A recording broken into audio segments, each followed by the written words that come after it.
My name is Gavin Evans, and this is my review of Star Wars Episode 5 The Empire Strikes Back. And this review will have spoilers, so there's your warning. But let's just cut to the chase. This is still the best movie of the franchise. It is one of the best sequels ever made. It is one of the best science fiction films ever made. And it's one of the best movies ever made. It is perfect in every single aspect. And I'm actually going to say something a little bit insane. Well, I find this movie to be underrated. I know, but hear me out. Everybody loves this movie, and rightfully so, but whenever they talk about it, it's always in the context of this franchise. They don't talk about the brilliance of the script. They don't talk about the incredible craftsmanship of this movie. People love it, but they don't seem to care about the actual substance of it. Hopefully that makes sense because I know on its surface I just said something truly insane. But anyways, let's begin by talking about the cast. And I love how this movie gives everyone more to do, especially Mark Hamill. He carries this movie so incredibly well, and I love how he's just a genuinely good guy. He's a true hero, and you can tell that he cares for his friends. But his performance in the last act of this movie might just be his finest hour. That entire conversation with Fedor, he brings so much emotional weight and devastation to that moment, and I thought he just knocked it out of the park. He is excellent in this movie. Then we've got Harrison Ford, who is charming and likable and really funny, but I also love how you can tell that he has truly changed as a character. He has become a better person, and I love how the movie handles his romance with Leia. It's actually really well done, and Carrie Fisher is great in this movie as well. She truly elevates Leia in every sense with the proper amount of personality, the proper amount of attitude, and she brings weight to certain moments as well. Then we've got David Prowse and James Earl Jones as Darth Vader, and once again, these two just bring this character to life so perfectly. I love how evil and relentless Vader is, and he just has this real menacing presence, especially in the last act of this movie. And yeah, he is truly outstanding heel. Frank Oz as Yoda. It's so funny to see Yoda in the prequel trilogy as this old wise master, but in this movie, he is just someone who has truly lost their mind. He he acts like he just did a bunch of cocaine. He is crazy and wild and filled with personality, and he is so damn funny, and he is just truly phenomenal in this movie. I love this character, and the puppetry involved is so impressive. Peter Mayhew does a good job as Chewbacca. Anthony Daniels is really funny as C-3PO. I especially love how when Han and Leia finally kiss, he just interrupts them. Kenny Bakers is good as R2-D2, but what exactly is he doing? Like, is he making the do do sounds, or is he just in the like the droid thing? Like, what is he doing with this character? But I like R2-D2, so I can't complain.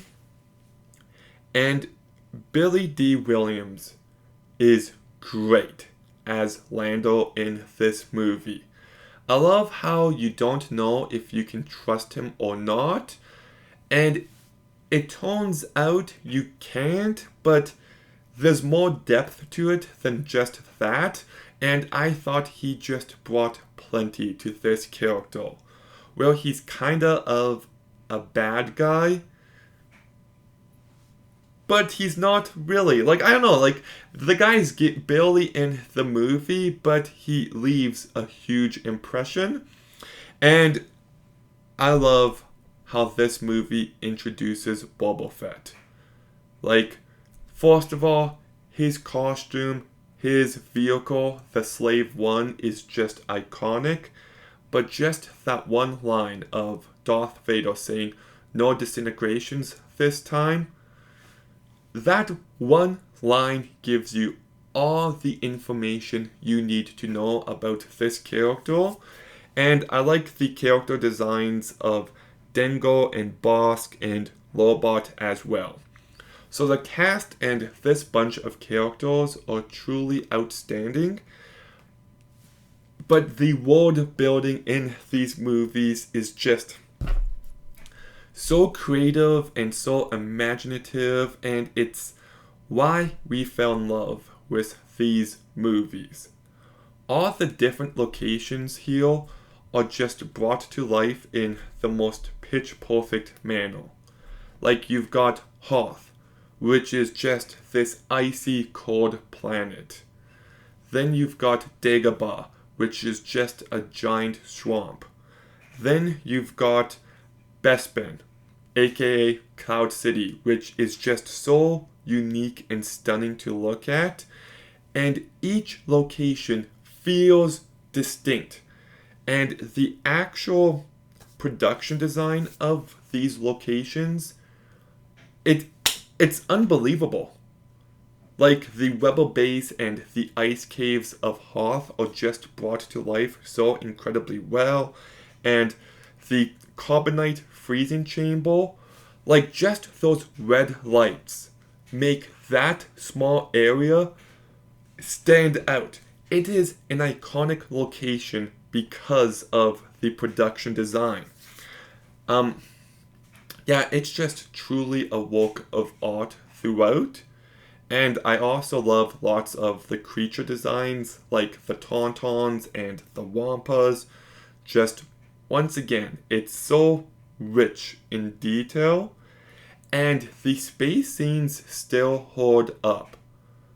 The visual effects in this movie are truly incredible, and I love the use of matte paintings and stop motion, especially when it comes to the AT-ATs and the AT-STs.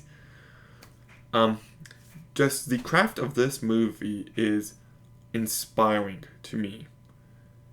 And yeah, like, it's truly something else.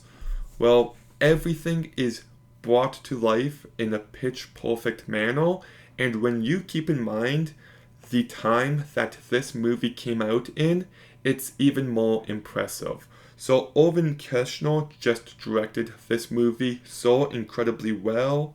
The movie's also got great sound design and mixing, and the music by John Williams is so freaking good.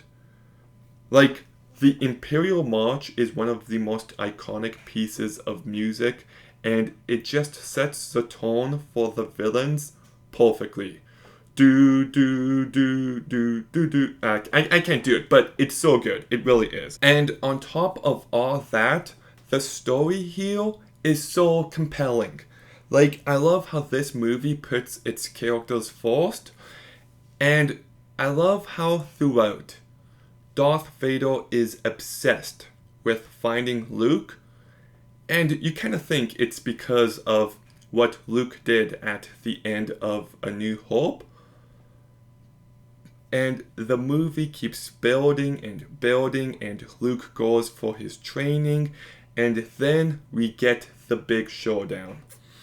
And this is still my favorite action scene of the entire franchise because it's just so well written, it's brought to life so incredibly well, and there's real emotional weight behind it. Luke gets trained by Yoda for the entire movie pretty much, and he gets his ass kicked by Darth Vader. And then we get one of the most iconic moments of film history. Luke, I am your father. And that moment right there recontextualizes the story, it recontextualizes the characters, and now you understand that Darth Vader doesn't want to kill Luke, he wants to rule with him. It adds layers that weren't there previously, and Luke can't take it in that moment, so he just tries to die. He doesn't know that he was going to be saved. He was ready to die in that moment. And there is so much emotional weight present, and I love how this movie is willing to end on a darker note. Han gets captured and is brought to Jabba the Hutt. Luke finds out that Darth Vader is his father and he loses his hands. And it's just a real downer of a movie in the best way possible. I do think there is some real emotion present. The romance works. The action is terrific. And the movie can also be really funny. But on top of all that, I also found there to be lots of wisdom in the scenes with Yoda. Like when Luke is just like, I can't believe it. And Yoda replies, that is why you fail. Oh, that scene is so unbelievably good. It really is. I love the expanded mythology of all the different characters and of this universe. It is a movie that just truly excels in all the ways it needed to. It adds depth to the franchise. It adds depth to the characters. It adds depth to the story. And it's emotional and exciting and profound and entertaining and incredibly well crafted and filled with great performances. This movie is just perfection from beginning to end, so I'm giving The Empire Strikes Back a 9 out of 10. And it kind of bums me out whenever I finish this movie because I know that Star Wars will never be this good again. And I've accepted that, but it still bums me out because it used to be so good. But The Empire Strikes Back. Have you seen it? What did you think? Let me know in the comments down below. Make sure you like, comment, subscribe. Stay tuned for more videos soon. And Gavin out.